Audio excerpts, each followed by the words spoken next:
Respected principals, sir, teachers, parents, and my dear friends.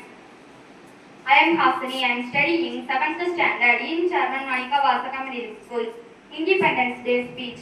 Today on 15th August, India is celebrating its 18th Independence Day, and we are proud to say that we earned our freedom 73 years back, which was by an act passed by the British Parliament. We were the first to get our independence at midnight hour of August 14, 1947. Pandit Jawaharlal Nehru rose to address the nation, made his maiden speech in New Delhi. When the world sleeps, India will wake to life and freedom.